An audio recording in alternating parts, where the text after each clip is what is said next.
So welcome to you new fellows. Welcome to sunny, peaceful Israel, where everybody's shaking everybody's hand and everybody's giving each other support. No, it's a Jewish country. I'm going to start today a series on free will. Now, free will is a very difficult subject. Part of the difficulty is that free will touches a lot of other subjects, interacts with them. To really get straight on free will, you'd have to be good on the other subjects as well. And free will is an old subject in philosophy about which there's a tremendous amount of controversy. It's simply not an issue that philosophy understands very well. And I have no driving plan. I'm not opposed to digressions, and I'm not opposed to discussing things at length. And it's not as if that I want to cover a certain amount of material in a certain amount of time. I'm using this as a springboard for talking about general matters of Jewish thought and Jewish belief. In particular, free will has certain philosophical problems, in terms of general philosophy. It's a famous subject in philosophy. It has religious problems, understanding how free will works in terms of Jewish sources.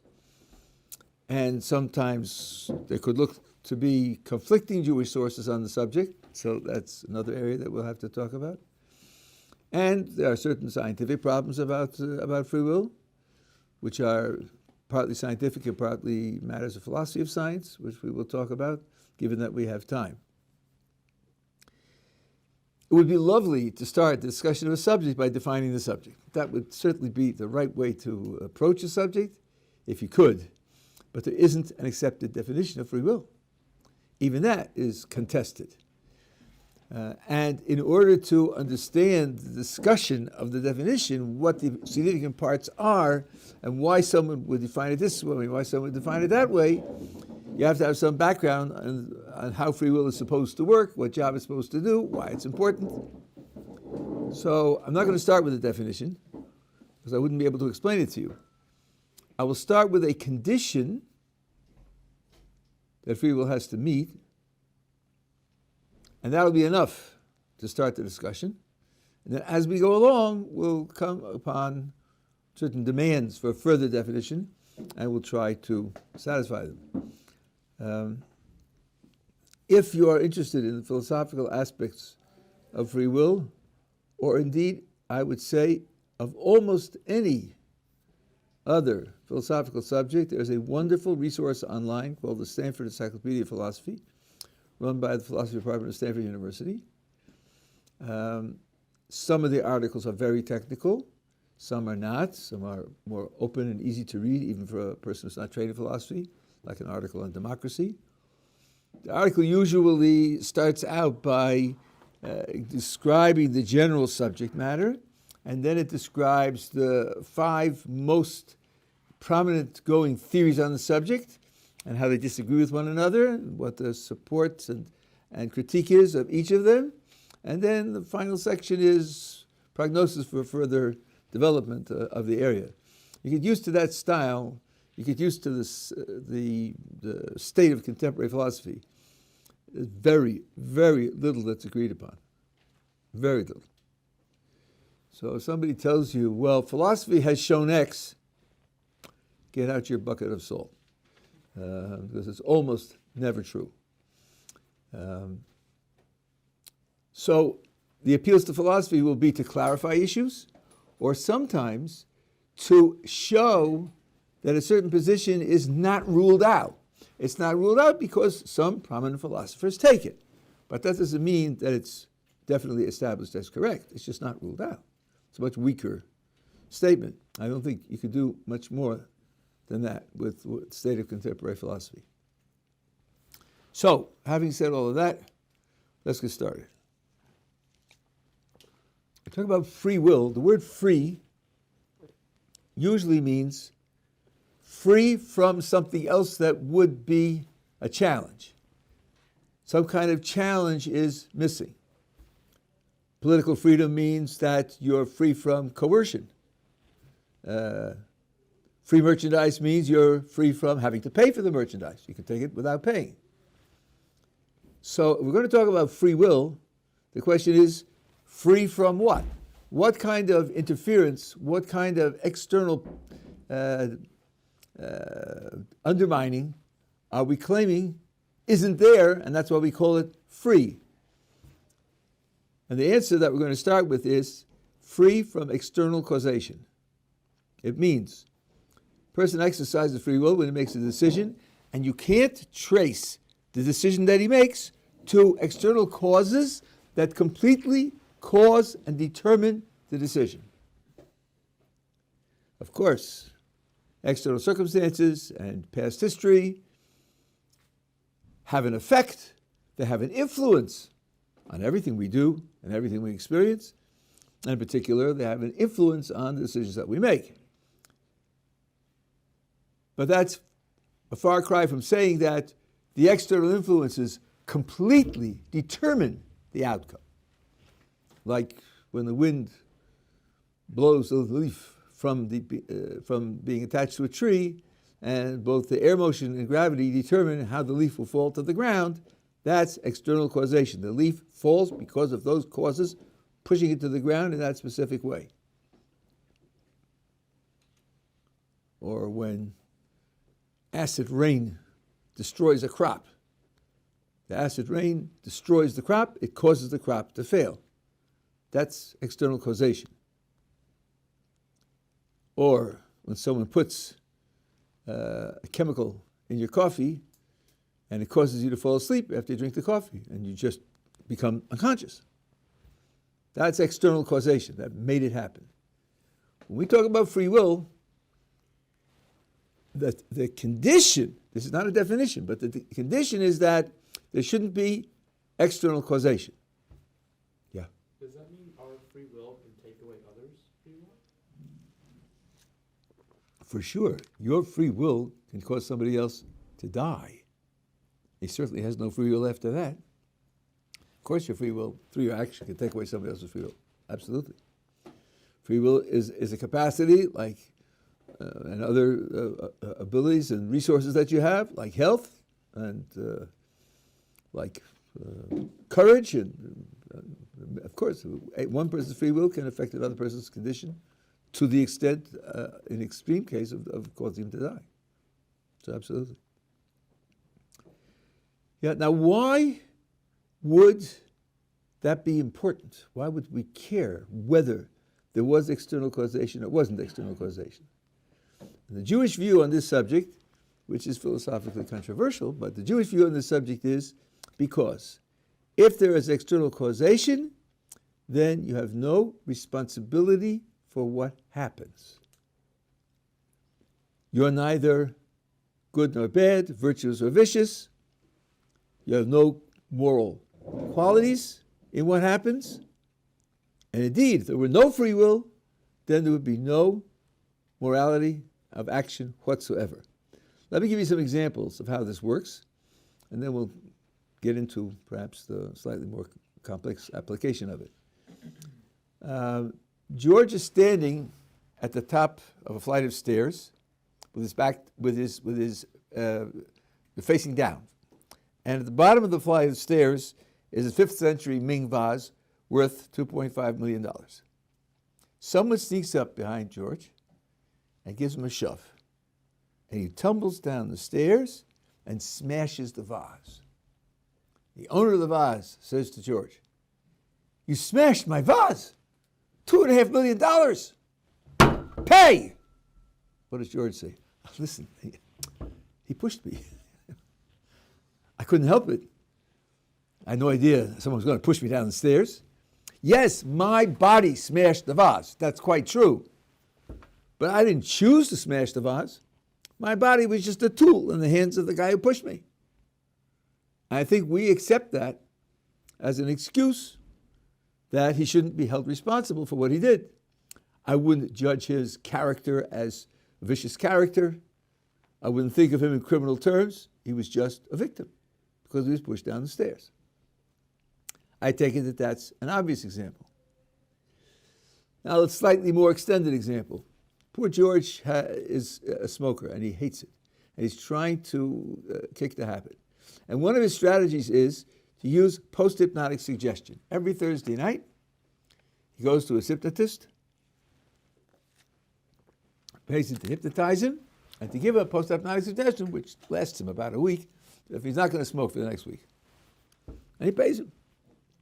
One Thursday night, on a whim, the hypnotist says to him, when he's under hypnosis, he says, you're not going to smoke for the next week, and next Monday morning at 10 o'clock, your right arm is going to swing out in front of you like this. Okay, takes him out of the trance, doesn't remember anything, and carries on with his life. Monday morning, his friend Philip is giving him a tour of his antiquities. And he comes to a pedestal on which there is a 5th century Ming vase, just by accident. And it's 9:59. And Philip is explaining to George the wonderful beauty of this vase and how much it's worth, $2.5 million. And there's a grandfather clock in the corner, and it bongs the hour of 10, and George's hand swings out and smashes the vase. And Philip says, what did you do? You smashed my vase. And George says, I don't know. I really don't know. It just happened. I can't explain it. Nothing like that has ever happened to me before. It just, all of a sudden, my arm just went out like that. I can't explain it.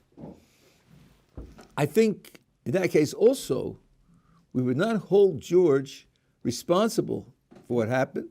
We wouldn't ask him to pay money because he didn't make any decision to smash the vase. Had he anticipated it, he even walked out of the door so he wouldn't smash the vase. No desire to smash the vase. It didn't go through his free will. His free will wasn't involved at all. It was like an external, a chip that was planted in him, which caused his arm to swing out, and the causation of the chip was something external to him, something he didn't invite and didn't participate in any way. And that being the case, he's not responsible for smashing the vase, and there's no moral effect whatsoever on his character, on his motivation, on his status.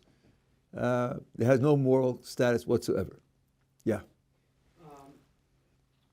However, we do in the Torah say that even in a freak case of manslaughter, we do ascribe some level of culpability, and he has to run to the academically and whatever, even if his decision, was completely not to do anything related to that guy, and through a freak accident, what he was doing, killed the guy. That's not true. We don't require a person to go to the city of refuge when it is a freak accident. We do not require it.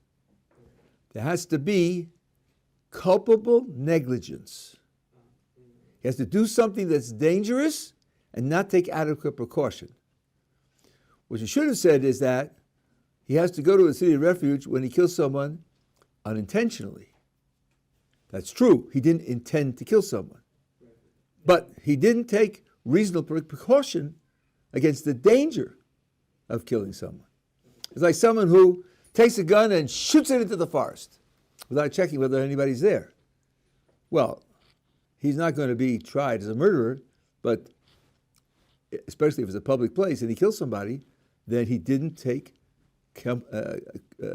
responsible caution. That's not a freak accident.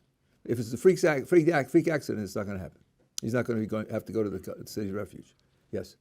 So you're talking about free will. So let's say there was like a car hanging off a bridge, and there was a man who was, holding the car, and there's like people trying to save as many people from the car as possible. If the man's strength gives out, would he be responsible for the death in the car, or would it be like?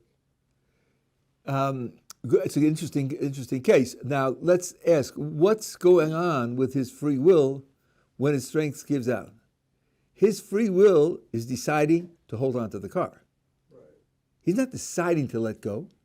His decision is to hold on to the car. And now, some power that he can't control pulls that out of his hands. Mm-hmm. So as far as his free will is concerned, his free will is dedicated to saving lives. Now, under those conditions, you can't hold him responsible for the loss of life. Got it. Right? the damage has to be traceable to his free will. Here the damage is traceable to overcoming his free will. So if his free will is pure, then it has like a pure intent. That's right. It makes it Intent, there's more to specific. There has to be background of knowledge and so forth and so on. But right, in this kind of case, his free will is against the damage, so that you wouldn't hold him responsible for the damage. I should just put in one little footnote here, and this will be very important later. Sometimes you're responsible for something that happens not because on the spot you decided to do it, but because you made decisions before which led you to do it now, and those decisions before were wrong decisions. The famous example is someone gets drunk and then drives his car. When driving his car, he smashes the car into a tree. He didn't decide to smash it into a tree, but he decided to get drunk. And he decided not to give his keys. There was a bitter radio advertisement here about 20 years ago.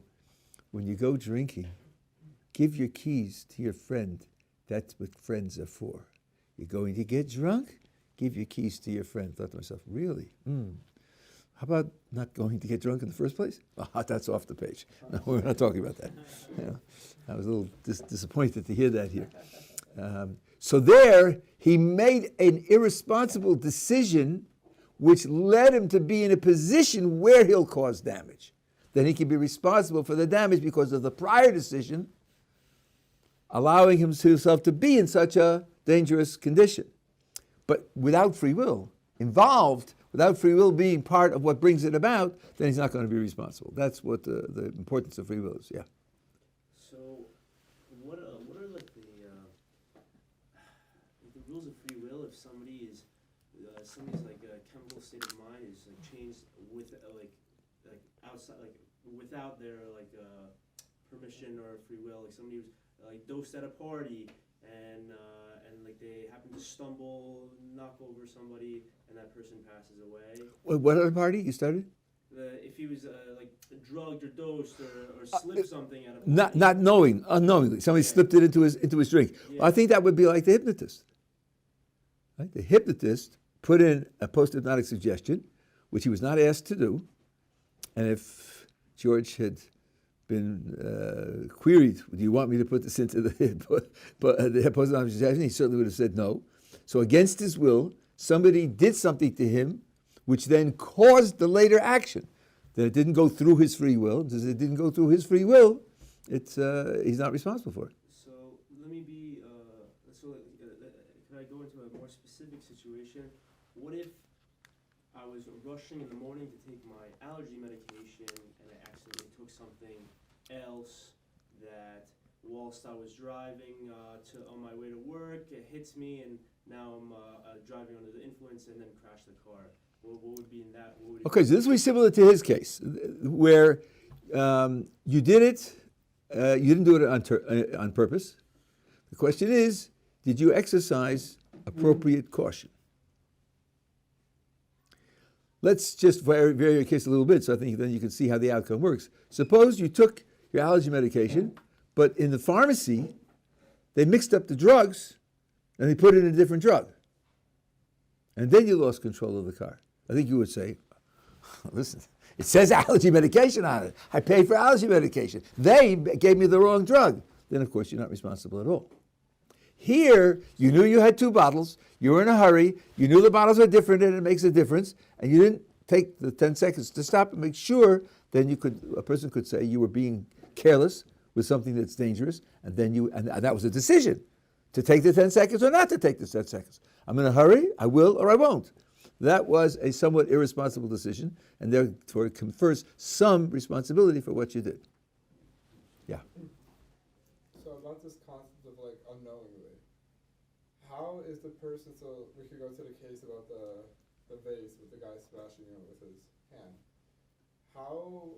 So let's say it wasn't your fault, right? Like the hypnotist did it and all of this. How is the person that was affected by your action supposed to judge that situation? Because all he sees or that person sees is that you were the one who caused it.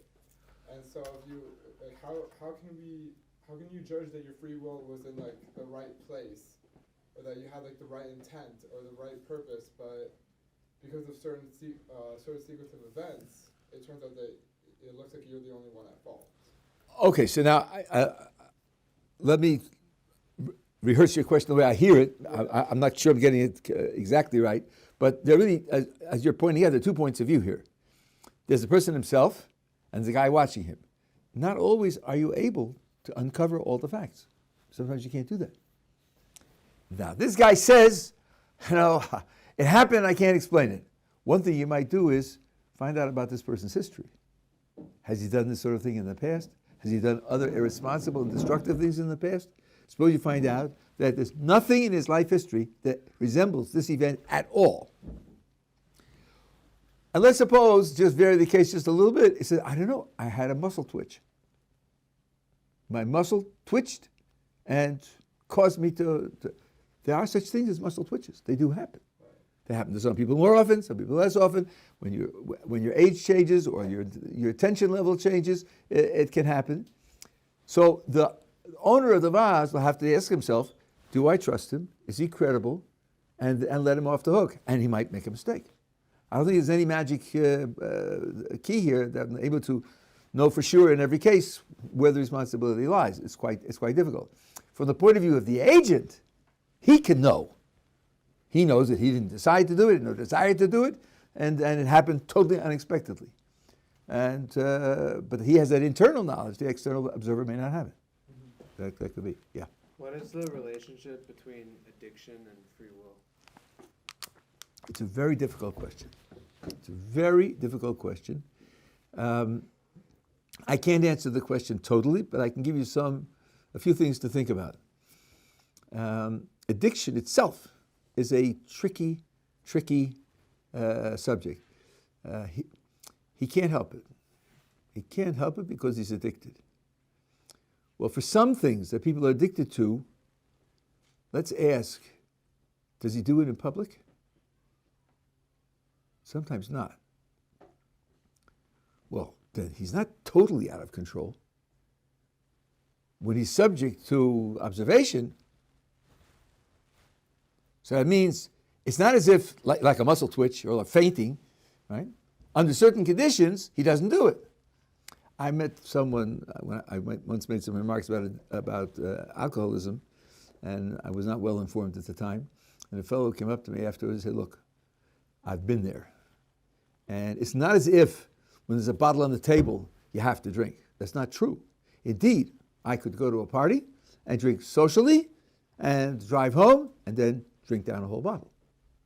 So it's not as if you suddenly lose control of yourself, you become a robot and you just do it. No. I wait till I go home. But when I get home, then I can't. So now, if that's the case, strictly speaking, he could control his urges by controlling the environment. If he's too embarrassed to do this in front of other people, he could room with 3 other people and be under constant observation all the time. Kleptomaniac. These people steal from stores and so forth and so on. I may be wrong about this, I'm not a psychologist, but I believe the whole point of it is to be able to steal in such a way that you don't get caught. Hire somebody to go with you into the store and watch you as you go, and accompany when you go out. And then because the other person's there, the urge to steal won't overwhelm you because of the context. So that's one thing about addiction, that there may be circumstances under which the addiction won't kick in. And if you can choose to make those circumstances apply, then to that extent you could be responsible for not making the circumstances apply. That's one thing.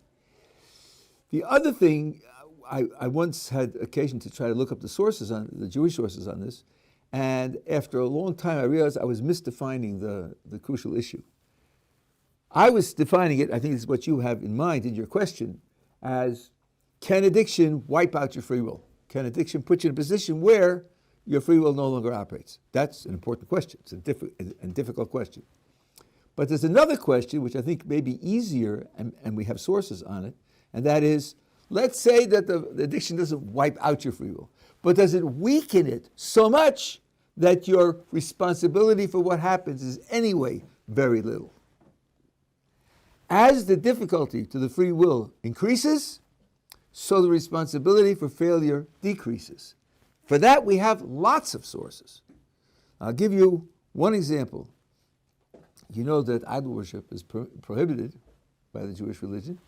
Now, someone says to Reuven, you see this? It's a gun. Bow to the idol, or you're dead. What's the Jewish law under that condition? You got to die. Jewish law says you have to die. And Reuven says,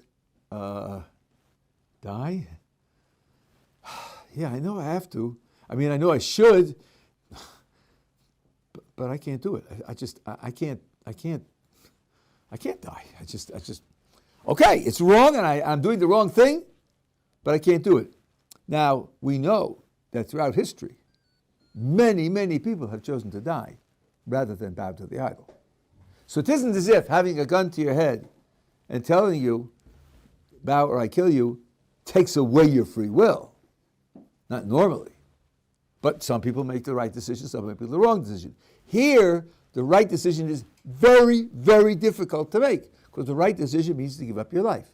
Now let's add a little bit more to the scenario. Here's Reuven, the guy with the gun, bow or I kill you, and there's Shimon and Levi standing on the side and say, Reuven, we're watching you. We're watching, we're witnesses. We're telling you, this is forbidden, we're telling you that the punishment for this is capital punishment. We're warning you. Reuven says, I hear you, but I just can't die. I can't do it, right? And he bows. What penalty does Reuven get? Death. Nothing. Nothing. Not death, not lashes, not a monetary punishment, not kares, which is God's punishment for idol worship, not being cut off from God. He gets either no punishment at all or none of the statutory punishments. Why? Because he was asked to give up his life. Let me put this in terms which will make it, I think, make it clear. Let's suppose a person has a challenge to be a hero. To be a hero. And he fails. So he's failed to be a hero. Is that a big failing or a small failing?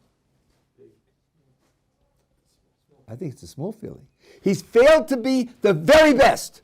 Is that a big failing or a small failing? Instead of getting 100, he got 98. He failed to get 100. Is that a big failing? It's a very small failing.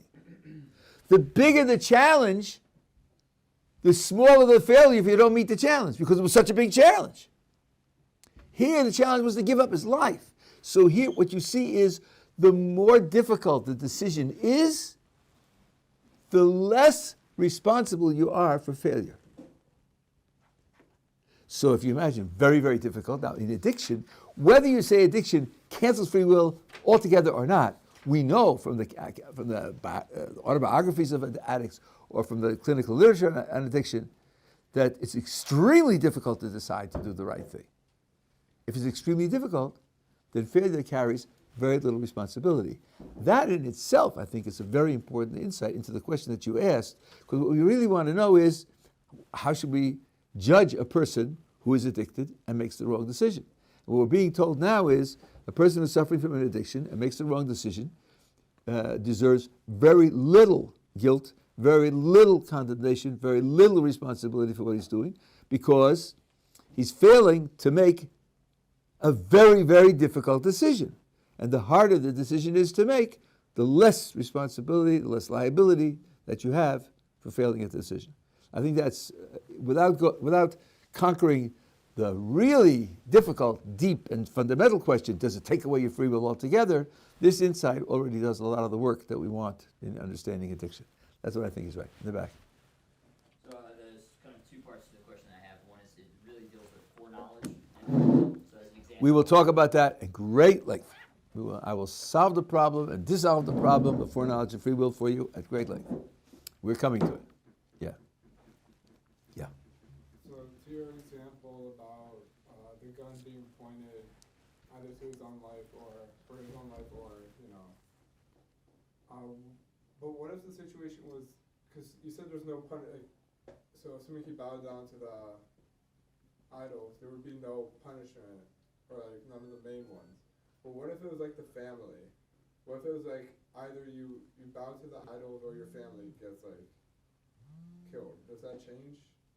Like, would there be a punishment if you chose to do the idol worship? I'm just curious. Yeah, okay. But first of all, I just want to make clear. I'm not quite sure that we're on the same page now. Of course, even though there's no punishment, that doesn't make it okay to bow down to the idol.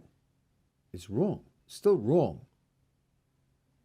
It's just that to do the right thing is so hard that failure doesn't get punished. But on the other side, if you do the right thing, you'll be gigantically rewarded. So there's only an upside. That's right. There's only an upside. But that means that it's not for. Some people think, oh well, so nobody's going to punish me, so it's free. No, it's not free. It's forbidden. It's doing something that's wrong. It's just that. It's so difficult to do the right thing. You're not going to be punished for failing. That doesn't mean it's not a failure. It is a failure. You have violated what you ought to have done. Now, in the same way as if he's threatening me, I should be prepared to die rather than commit. If he's threatening them, I'm not responsible for the fact that he's threatening them. I'm forbidden to bow down to idols. If he kills them, then he's a murderer. You know, it wouldn't make any difference. Yeah. Is the decision outside of that threshold of choice, even if it's not punished, taken into account in heaven when you're being judged? Is that taken into account in any way? So there are in our world there's a court which issues humanly administered punishments, and during this lifetime, in this context, there are divine punishments. All the ones on record don't apply. That means, and the reason for it is that it was so difficult to make the right decision, so then later on it's going to be also the same kind of decision with the same kind of only minimal consequences. It's not going to be big consequences. And then this is a sliding scale. This is a sliding scale. Let me give you another illustration of the same idea so you'll understand there's a very broad idea. You know about tzitzis. Have you heard about tzitzis? Okay. And you know that really there should be a blue thread. We just don't have the right dye. Most people think we don't have the right dye for the blue thread. Now, the Torah says, make tzitzis and put a blue thread on it. So there are really two things to do. The Mishnah in Menachos says, suppose a person wears all white threads. There's blue, it's in the marketplace, he just doesn't do it. Or he wears all blue. So the Mishnah says that in either case he has satisfied the mitzvah, not in the best possible way. He really should have done everything the Torah told him to do. But if he has only white, he satisfied it, and if he does only blue, then he satisfied it. Now the question is raised. Which is a worse failure? To have all white or to have all blue? Which is a worse failure? You say they're equal. Okay, that's possible. Now how many are in favor of white being the worst failure? Nobody. How many people with all blue being the worst failure? Oh, okay. Why? Why is all blue the worst failure? It says have strings with a singular blue thread. Also, we don't have nutrition for the blue, so if we're unsure to make it all blue. No. I'm talking now 2,000 years ago when they had the blue. Okay? 2,000 years ago when they had the blue. Okay? And you can get them. It's available. It says to have a blue thread, not all blue. I know. So I would think that it'd be worse to make them all blue. It says to have, well, by the way, when it says psil, the word psil may not mean a thread. In fact, there are three different opinions. One is 1 out of 8, one is 2 out of 8, and one is 4 out of 8. But leaving that aside, if he has all of one color, he's definitely not done the best job. Now the question is, the two failures, all blue or all white, which is the worst failure? Which is the worst failure? Yeah? All blue because you made the choice to make them all blue because you had to dye them to be blue in the first place. But if they were all white, then you just didn't dye them. Okay, let's say they're available in the market. You just buy them. Well, I'm saying... You don't have to dye them. You'll buy them. You'll buy pre-dyed blue ones.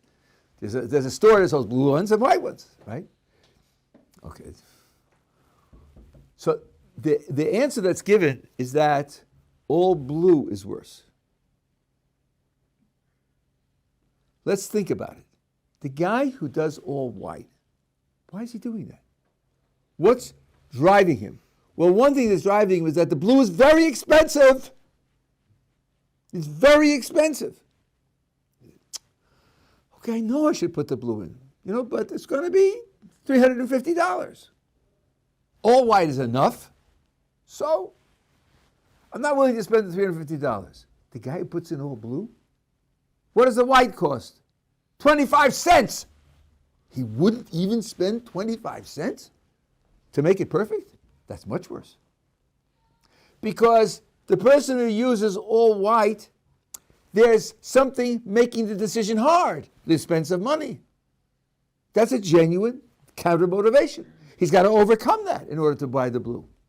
The person who has all blue, it takes him 10 minutes to walk to the shuk, and in the shuk they're selling them for a quarter. That means doing the right thing to him isn't even worth 10 minutes and a quarter. For the other guy, doing the right thing isn't worth $350. So you see that where the decision is harder to do, you're less responsible. You're less of a criminal. So this is a sliding scale across the board. And this is going to apply to addiction. This you can say for sure applies to addiction. Yeah. How, if he said he didn't, I don't know if the Rabbi used the word care, to spend the quarter, because isn't he just maybe more beautifying the mitzvah by spending more money on it? Right. To get the blue? No, I didn't ask that question. I asked, since the Torah wants both blue and white, and he's not doing what the Torah wants, he's getting away with substandard, which omission is a worse omission? Okay. There can be all sorts of other features involved as well, but he's not doing the 100% right thing. So which one's failure to do the 100% right thing is a worse failure? And the answer is, what did he leave out? What did he leave out? Let me give you another parallel. Maybe this will help. These are interesting ideas in and of themselves. There is a category of rebelling against God. So the normal understanding of rebelling against God is, you want white, I'm doing green. Not doing what you want, I'm opposing you. What would you say about a case like this? A guy is presented with two pieces of meat. The two pieces of meat are the same size, the same weight, the same prime, they seasoned the same way, they both have exactly the same nutrition, they'll taste the same, they'll be equally enjoyable. One is kosher and one is treif. And he says, one is kosher and one is treif. What shall I do about that? I know, I'll flip a coin. What's his attitude? It's up to God. He doesn't care. Even if he... Being kosher is worth nothing. It's worth nothing. Because here he can have the kosher one by just taking it. He's flipping a coin. He's not using being kosher as a way to decide between two completely equal cases. He said, well, look, one's kosher and one isn't. If there's nothing to be lost, if you're not giving up anything by eating the kosher one, why not eat the kosher one? He's saying, being kosher means nothing to me. It has no relevance or value, period. That's a deep rebellion against God.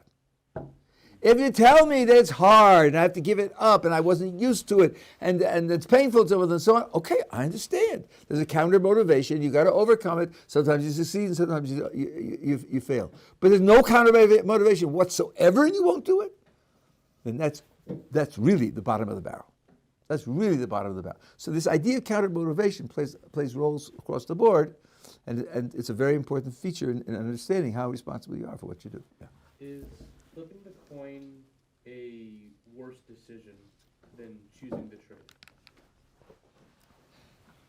It isn't worse, but there's a word that's used for this type of behavior in the Jewish literature. It's called lahachis. Now, lahachis linguistically means in order to cause anger. That's to make the other person angry. So usually, we associate that with what you just said. So it's a kosher or treif one? I'll show you. I'll eat the treif one. Right? What this idea of the Gemara is pointing out is that you could make someone angry by violating his will. You can also make him angry by showing that his will means nothing to you. It has absolutely no value whatsoever. That's what the case of the two pieces of meat. And therefore, according to many, the word lahachis includes the case where he flips the coin. Because what he's saying is, you're nothing. Indeed, there's a certain weakness in a person whose principles are to be against something. What we want to ask such a person is, why are you allowing this thing to dictate your life? There might be an answer, but a much deeper and healthier position is, I stand for Q. Things that are incompatible with Q, I oppose them, and I will try to overcome them. But I don't stand against X, I stand for Q. Now, if X is in the way, then of course I'll be against X. But the basis of your philosophy, your outlook on life is, let's get rid of X.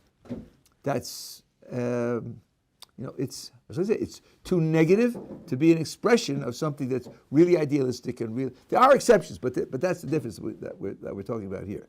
So the person who shows indifference is like a person who says, I have my philosophy and I know what I want, and from the point of view of what I want, this has no value whatsoever. That's a positive way to oppose something in a way that really is very degrading. Especially if it's the creator of the universe, you say, for me, the creator of the universe is nothing. Albert Camus was a recognized French philosopher in the middle of the 20th century. He said, if there is a God, I spit in his face. Well, that's because the poor French lost the Second World War after losing the First World War in a very ignominious way, the Maginot Line, which they went through the Scandinavian countries and then conquered them in 6 weeks, And then for that they invented existentialism, where there's no values and nothing really matters, and so on and so on, because they lost the war, so nothing matters in the whole universe. I mean, it's a sort of grandiose attitude towards how you deal with the universe, right? And in particular, they were thinking of beginning yourself life to God as something that was, because nothing really matters, so how could that matter? So that's the attitude of, it just plays no role in my life whatsoever, even if he exists. That's what he said. I don't know if he meant it, but that's what he said. Yeah. So, just to clarify, if I simplify the question, who is, would you say, more lost or wrong or irredeemable? A man who believes in God, but because of his ignorance or the lack of teaching, he goes against him out of hatred because of the things that have happened in his life, like let's say if his life has just been filled with tragedy beyond his actions. So he believes in God, but he spits in God's face essentially because of it. I mean, he's not the smartest fellow. Also, he's hard to teach. Or the man who has seen the most of God's influence and has irrefutable evidence right in front of him, but still doesn't believe or chooses not to believe, or he doesn't let the blatant proof click for him to believe in God, and that has no belief whatsoever. I don't know that I can put them on a scale, a commensurate scale, and say which one is worse. But I must tell you, your first description, I'm sitting here a little bit breathless. The Rambam, when he discusses the book of Job, that's exactly the way he describes Job. It's exactly the way he describes him. In particular, that he wasn't too smart. He's credited with with doing the right thing and fearing sin, and being very pure, but not being wise. The Rambam stresses that specifically. And he was under terrific pain, and he was led to say things against God because of his terrific pain. Now, in this case, I can answer you, because there's a verse in the book of Job, Eov beli das yedaber. Eov speaks without knowledge. When I first read that verse, I thought to myself, well, if you don't have knowledge, shut up. Why should you talk? Just don't display your ignorance and sound off. I was dead wrong. The Gemara says, "Ein ora nispas b'tzaro, b'shas saro." A person is not held responsible for what he says when he's under pain. Job said terrible things, but because he was under such terrific pain, he's not held responsible for them. So here's a very, very good case where the circumstances to do the right thing was for him so terrifically difficult because of the pain. So this will half answer your question. Our condemnation of Job will be very, very small. The Talmud says, or Rava says that he's not held responsible for it because he was in such pain. So I don't know about the other guy. You'll have to talk about the psychology of the other guy and see whether you can compare them and to make an evaluation, which is better, which is worse. But the pain here becomes something that pulls down his responsibility to a very, very great extent, if not entirely. When the way you described him, it's almost like reading from the Rambam word for word. Yeah. A really quick side question: is there like a threshold of pain that one has to come to in order to be at that point where he's not held responsible for what he says? I think there is a threshold of pain, but pain is very, very complex. In particular, this touches on something else, and then maybe we'll end for today. People ask, is it possible to control your thoughts? And the normal idea is, well, thoughts hit me. They're just, thoughts arise in my mind. You could ask me what I should do with that. How should I respond to it? Try to push it out of my mind or reject it in some way or whatever. But to control the thoughts that I'm having, thoughts often occur to a person without his control. That's true often, but not always. Not always. Let's say you're a person who's really interested in the stock market, and when you're eating, stock market, you're having a conversation, stock market, but not when you're a pass receiver in a football game and you're going downfield and looking for the pass over your shoulder. You're not thinking about the stock market then. When your mind is filled with a certain type of idea which controls your focus, then the other things can't get in. So if you could fill your mind with something that absorbed your focus, you could build a barrier against other things getting in. Now, I don't know how many of you have heard of or experienced chavrusa learning. Chavrusa learning is learn with another guy, and one person reads the text and explains, and the other guy shoots him down. It's okay, tomorrow they'll switch roles, right? Now, and when you're reading and explaining, you're thinking, what is he going to say next? How could I be shot down over here? What am I missing out on? Could there be a contradiction? You're thinking to protect yourself. He's thinking, let's get him. Let's get him. Okay? Let's listen to what he says. It's very unlikely that during your chavrusa, you're going to have foreign thoughts. So there's the possibility of controlling thoughts, not one by one, but by setting yourself in a certain condition. Now, pain is like that also. All serious sports involve pain. But usually, while you're in competition, you don't feel the pain. A football player could get a broken rib in the middle of a game and not even know it. He doesn't feel it because he's making the next play, he's going down to catch the pass. And then after the game, he feels terrible pain. I mean, when I was in high school and college, I was in the wrestling team. The last match that I wrestled, I was wrestling with a guy, and then all of a sudden, my left leg wouldn't push. I had him down, and my teams were saying, pin him. And I said, I'm trying, but with only one leg, it's not so easy. After the match was over, they discovered that I had a broken big toe. And the leg, as self-protective, wouldn't push because it would have more greater damage. That was the end of my wrestling career. Yeah, who knows what I could have become. Somehow I'm not filled with regret.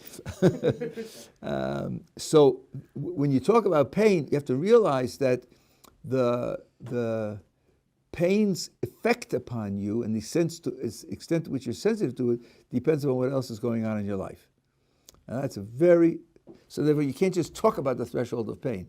You have to talk about pain management. What could be done to manage the pain.